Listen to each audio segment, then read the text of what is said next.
साथियों, आज का ये वीडियो कोई मैसेज देने के लिए नहीं बना रहा हूँ, बल्कि अपना रोष जाहिर करने के लिए बना रहा हूँ कि जैसा मणिपुर में जो हिंसा हुई और जितना ख़तरनाक वो वीडियो सोशल मीडिया पे आया है और जो नीच हरकत की गई है, तो इसके लिए सरकार में बैठे लोग ही जिम्मेवार माने जाएंगे, क्योंकि अंततः सरकार के पास ही वो सारा तंत्र होता है जो इसको रोकता है, सारी इन्फॉर्मेशन होती है।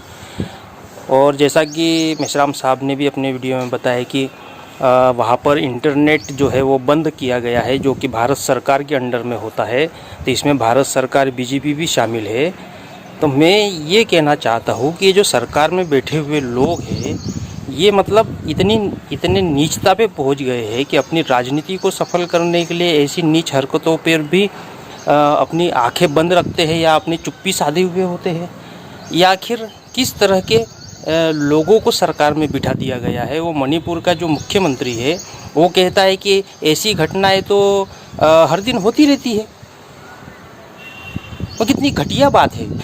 मतलब ये बोलते समय भी उस मुख्यमंत्री की ज़बान जो है वो उसकी चटनी नहीं हुई, उस ज़बान की उसको शर्म नहीं आई हुई ऐसा बोलते हुए कि ये रोज़ घटनाएं होती है। मतलब वहाँ पर आदिवासियों पे जो अन्याय हो रहा है वो तो आम बात हो गई, यानी आदिवासियों को ही आदिवासियों से भिड़ाया जा रहा है और मुख्यमंत्री कह रहा है कि ये आम बात है, ऐसा होते रहता है।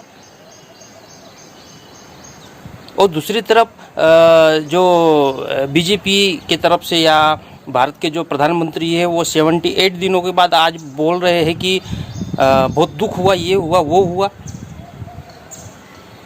सारे मीडिया वाली इंटरनेशनल लेवल पे सारी बात जारी है कि ये घड़ियाली आंसू बहा रहे करके। उनके बोलते समय भी उनके बोलने में कोई दुख जाहिर हुआ क्या? दिखाई दिया आपको उस वीडियो में? राजनीति करने के लिए अलग अलग फंडे अपनाए जाते हैं। चलो, इस बात को माना जा सकता है कि राजनीति सफल करने के लिए लोग जो है फंडे और रास्ते अपनाते हैं, लेकिन इतनी नीचता का, क्रूरता का रास्ता अपनाया जाए और हिंसा हो रही है वहाँ पर 78 या 77 कितने दिनों से, और सरकार को इसकी जानकारी नहीं है, ऐसा तो हो नहीं सकता ना, संभव नहीं है। भारत भूमि के हर एक इंच पर क्या हो रहा है इसकी जानकारी सरकार के पास होती है। सरकार चलाने वाले चुतिया तो होते नहीं है, लेकिन अगर वहाँ पर अगर चुप्पी साधे हुए है तो इसका मतलब ये है कि वो उनके इशारे पर ही हो रहा है। लेकिन मुझे ये नहीं समझ में आता कि ऐसे लोग आखिर जिंदा कैसे रहते, कि क्या सोच के, मतलब कैसे आखिर मानव जीवन में पैदा हुए और इस मानव के रूप में पैदा होने के बाद आखिर वो इस भारत देश में, इस धरती पे क्या करना चाहते हैं, यही समझ में नहीं आता। जो लोग भी सरकार में बैठे हुए हो, चाहे जो लोग भी जो इस कुकृत्य में शामिल है, डायरेक्ट या इनडायरेक्ट, उन्होंने तो लेटरिंग अपने मुंह पे लगा लेनी चाहिए।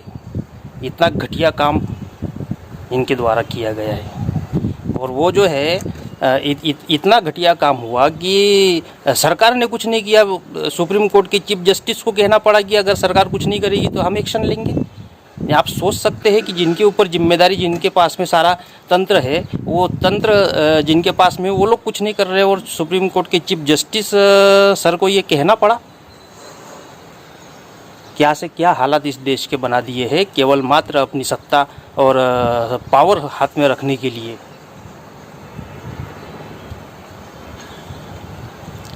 तो मैं साथियों इस वीडियो के माध्यम से यही कहना चाहता हूँ कि ऐसे घटिया लोगों को बख्शा नहीं जाएगा, बख्शिएगा मत। इन्हें सत्ता से बाहर का रास्ता दिखाना ही होगा। जैसे मणिपुर के जो मुख्यमंत्री जिन्होंने उस टाइप का बयान दिया, जो मणिपुर के मुख्यमंत्री के साथ जो उनके कार्यकर्ता है, मणिपुर के लोगों से भी मैं कहना चाहता हूँ कि जो उनके साथ कार्य करता है, उन्होंने चुल्लू भर पानी में डूब मरना चाहिए कि ऐसे आदमी के साथ हम कार्य करता है और ऐसे व्यक्ति को मुख्यमंत्री मानते हैं। और जो भी इसमें शामिल है वो उन लोगों ने चुल्लू भर पानी में डूब के मर जाना चाहिए।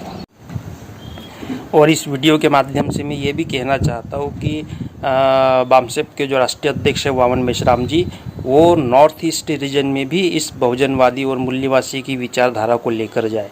उन्होंने नॉर्थ ईस्ट के एरिया को छोड़कर जो अन्य भारत का भूभाग है उस पर ज़्यादा ध्यान केंद्रित किया है और ज़्यादा नेटवर्क फैलाया है। लेकिन इस घटना से ये समझ में आता है कि हमें भारत का कोई सा भी एरिया नहीं छोड़ना चाहिए। कम संख्या में, अधिक संख्या में सही, लेकिन हमारे विचारों के लोग भी उस क्षेत्र में होने चाहिए। हमारे कार्यकर्ता भी उस नॉर्थ ईस्ट रीजन में होने चाहिए, जो कि फुले शाहू अम्बेडकरी विचारधारा का प्रचार प्रसार करने का काम करे, क्योंकि इसका जवाब जो है वो फुले शाहू अम्बेडकरी विचारधारा में ही है।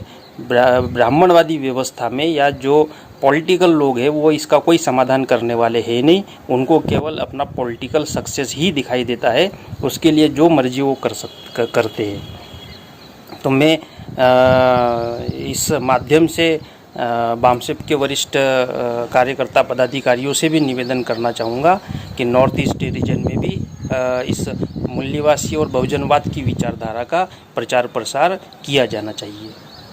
नमो बुद्धाय, जय भीम, जय मूल्यवासी।